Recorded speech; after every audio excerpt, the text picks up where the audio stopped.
Welcome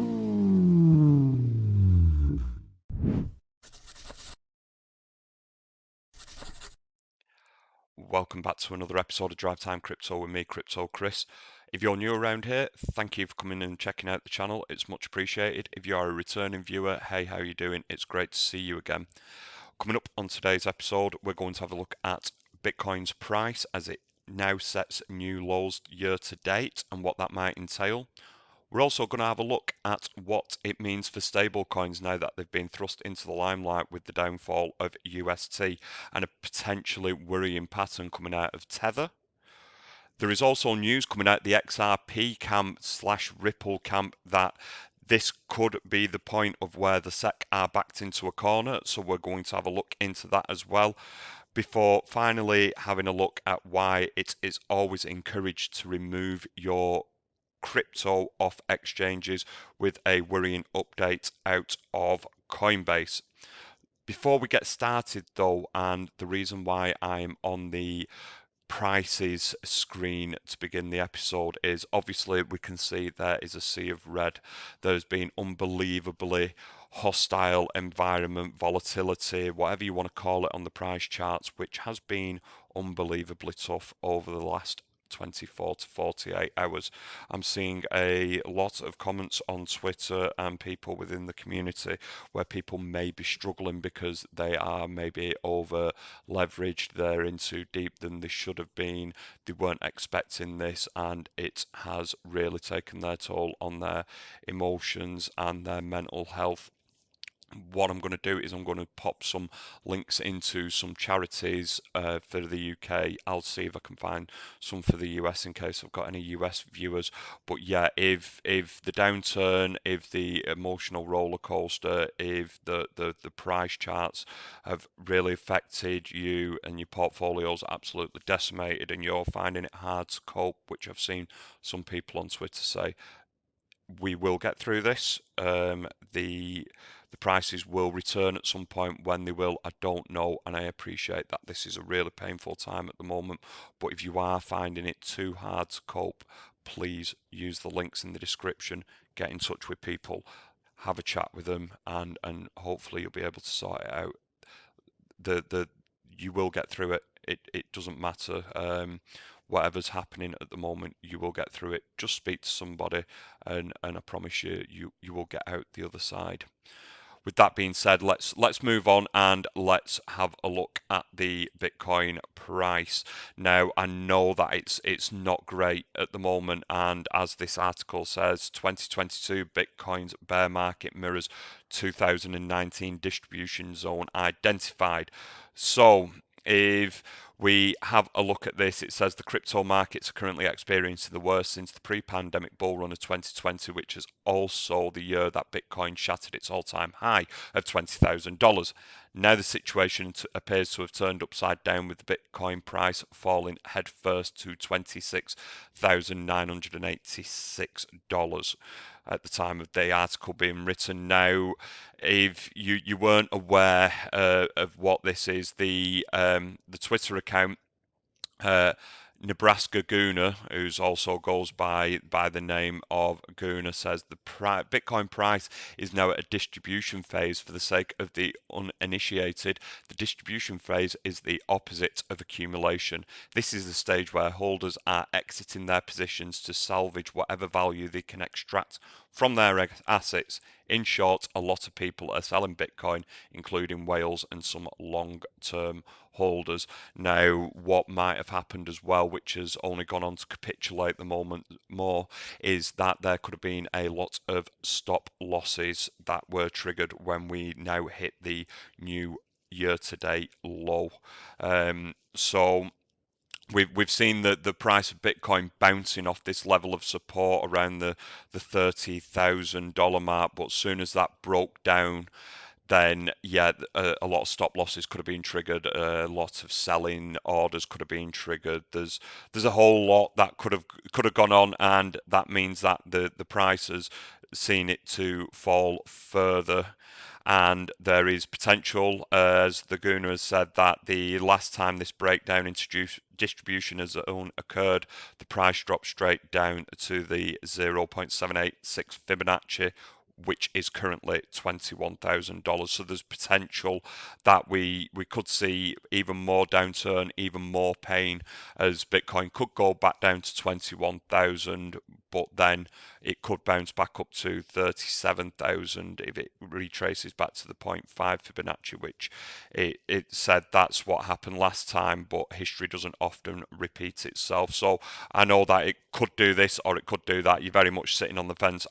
I'm not going to try and predict anything because this market is too volatile, and I'm not saying it will, I'm not saying it won't, and I certainly won't be in the camp of, well, I did predict this, because I'm not predicting anything. I just want to bring it to your eyes that this is what's happened in the past and this is what could happen again, but there's no guarantee of it. I'm just trying to bring a bit of calmness to what's going on at the moment.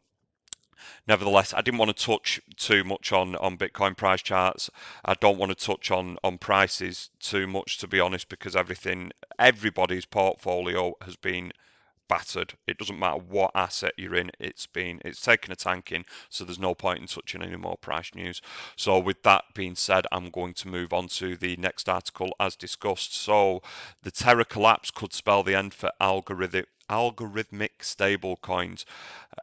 So, as Terraform Labs and community members scramble to rescue stablecoin Terra USD, regulatory experts say the collapse might be the end of algorithmic stablecoins as we know it.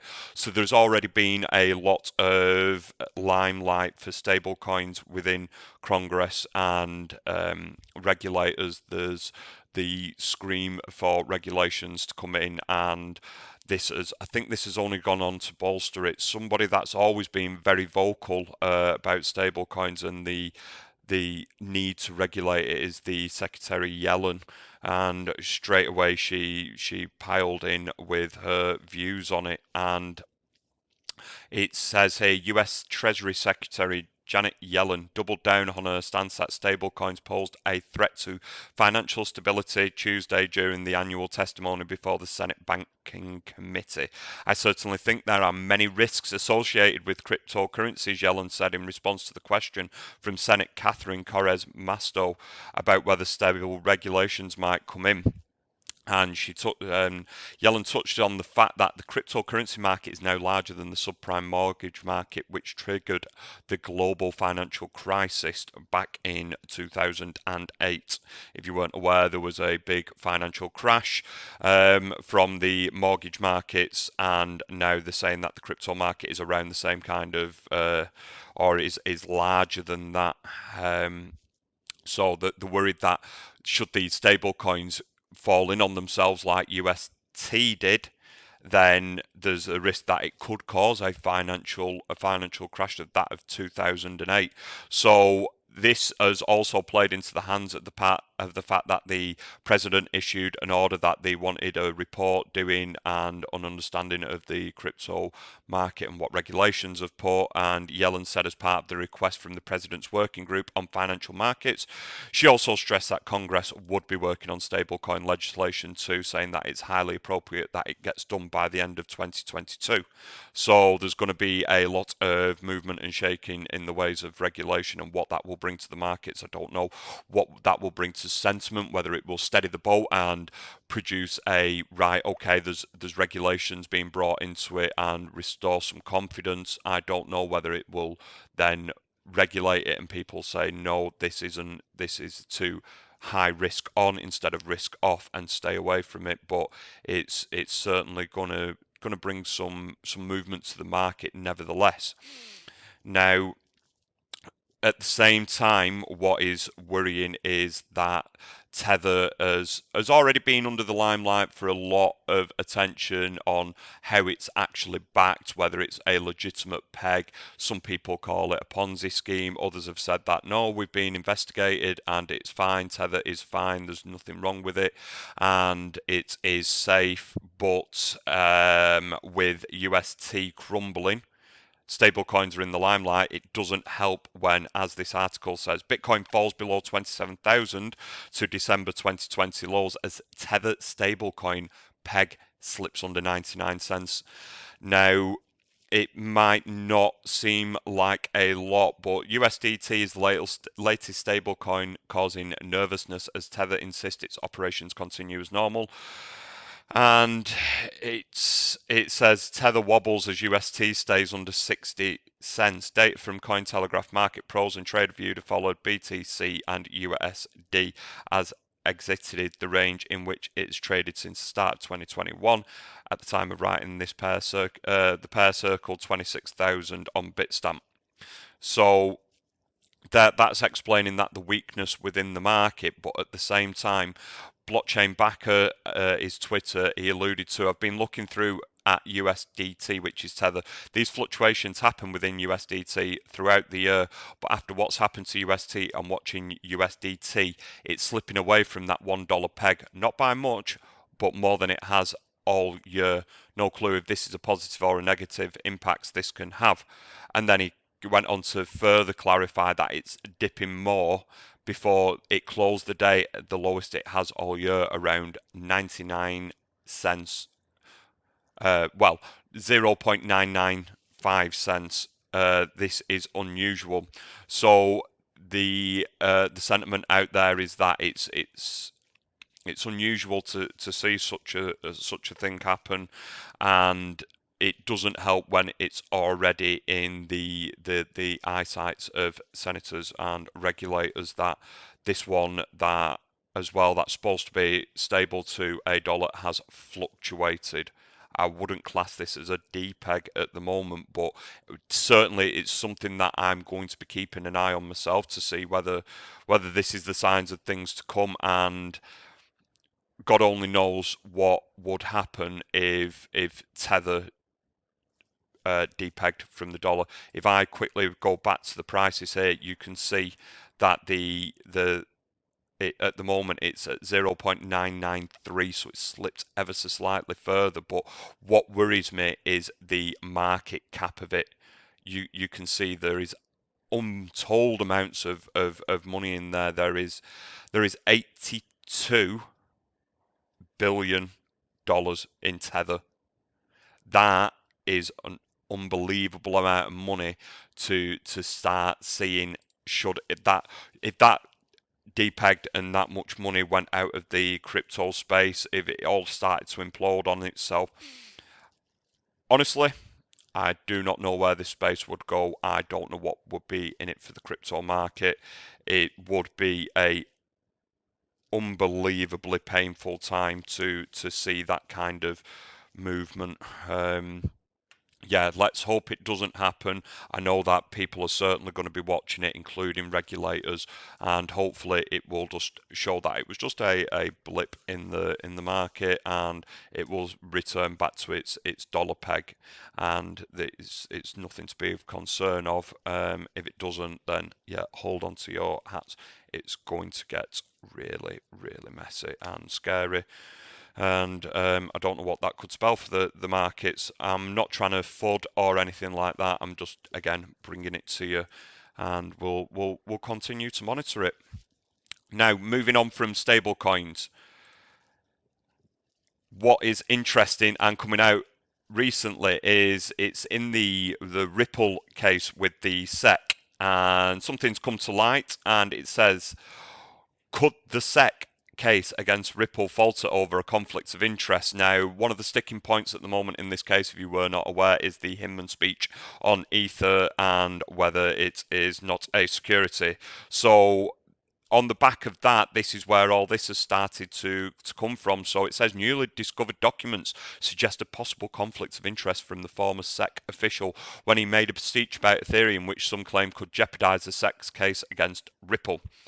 And where this has come from is that this is the Empower Oversight has basically Freedom of Information request has requested emails, and from that they have announced that there could be a conflict of interest, and the reason why there could be a conflict of interest is because, as it says here, according to the non-profit dog. Hinman should have rescued himself from speaking about Ether due to his undisclosed direct financial interest with the Simpson, Thacher and Bartlett law firm that is a member of the Enterprise Ethereum Alliance. So basically, he has been getting involved. He's involved with Simpson, Thacher and Bartlett law firm, and it the tends to suggest that with him giving this speech and giving the not a security sort of free pass to Ethereum, that then this law firm has benefited massively from it. And the attorney John Deaton, who has been fighting the corner for the XRP holders in the Ripple versus Set case, has also come in saying that it could be GameSet match. And the reason why he has said that is if Hinman didn't submit the speech to conflict screening, it's GameSet and match. The ethics office are going to be pissed and want to throw him under the bus if we force this investigation through letters of Congress. So basically, if this is the case, what they're going to do is he's going to lobby Congress now, I would imagine, ask them to push it towards the ethics office, and they're going to be investigating it. Now, if Hinman had shown that he maybe had a conflict of interest and has produced all this, then they have nothing to worry about. However, if he has not, then the SEC do not want this coming to light. They do not want this thrust into Congress. They do not want their ethics being brought into question. This could be horrendous, because if the commission that's there to defend and protect the normal person so that they don't get exposed, ripped off, whatever you want to call it, against scrupulous people or schemes with no ethics, then how are you able to promote that if your ethics are brought into question yourself with somebody that's worked for you? So this could be a corner that the SEC might struggle to get out of, and it'll be interesting to see where this goes from. Knowing the SEC, they're probably going to try and pivot. They're going to say this, that, and the other, the way that they always have. They keep on changing the position within this case if you're not following it. Every time that they throw an argument up, if it gets debunked or thrown out, they change the position and throw a counter argument in. They're trying to have the cake and eat it. So I wouldn't be surprised if they form some sort of pivot movement or defense to this as well, as the Hinman emails are something under what is of great interest to both parties at the moment. So yeah, it's quite early breaking this. We're going to definitely follow this, and it'll be interesting to keep watching. But with that being said, let's jump onto the next topic, which was the Coinbase topic. Now, Coinbase have recently disclosed the 10Q, and basically this is an update on some of their regulations, terms and conditions, however you want to say it. But basically, is your crypto at risk being on Coinbase? Well, I would say that any crypto on any exchange is always at risk. You're at risk of the exchange being hacked. You're at risk of the exchange going down and you not being able to use your crypto in the way that you want to do it. You're at risk of whenever a third party, an institution, or somebody that is not yourself holds one of your assets, regardless whether that's in crypto or anything. If somebody else holds your asset, you are at risk at some point through something. Nevertheless, Coinbase, what they've said is, and it's highlighted here in the Sophia Zala tweet, that moreover, because custodial held crypto assets may be considered to be the property of a bankruptcy estate. In the event of bankruptcy, the crypto asset we hold in the custody on behalf of our customers could be subject to bankruptcy proceedings, and such customers could be treated as our general unsecured creditors. So that means basically if a company like Coinbase ever went bankrupt, if your crypto is on exchange, then that is classed as basically that you've lent them their money to keep their company going, and should that company then go into insolvency, into bankruptcy, then the creditors may use that money to pay off secured creditors on the company. Therefore, your money could be at risk and your capital could be at risk, and you may not have anything to say about it. So this is why we always say, please take your crypto assets off exchanges, hold them on a hardware wallet, and keep them safe. And then should any exchange go down, then your money is not in their hands and cannot be used to bail out that exchange. Whether that would happen or not, I don't know, but it's there in writing that it says it could happen. So if it could happen, then that should scream red flags why you need to get your crypto off exchanges. And this could be the same for other exchanges. This is just being highlighted with Coinbase. So if you're not aware how to do it, you can get a external wallet, say Ledger. If you want to do this, I have got a link in the description as well for you able to get the ledger and take your crypto off exchanges. Just click the link there. It helps support the channel, obviously, but in turn, it will support you in having greater control of your assets. Nevertheless, that's going to wrap up this episode. Thank you so much for watching today or listening. If I could ask you, if you'd like this content, if you like the video, if I can ask you to give me a like, a comment, or even better, a subscribe, that would be really, really appreciated. Until next time, guys, I hope the pain is released soon. I hope we get some pain relief. I hope that you're doing all right, and keep smiling. A bad day only lasts 24 hours. Let's keep going, and I will see you on the next one. Cheers, guys. Bye bye.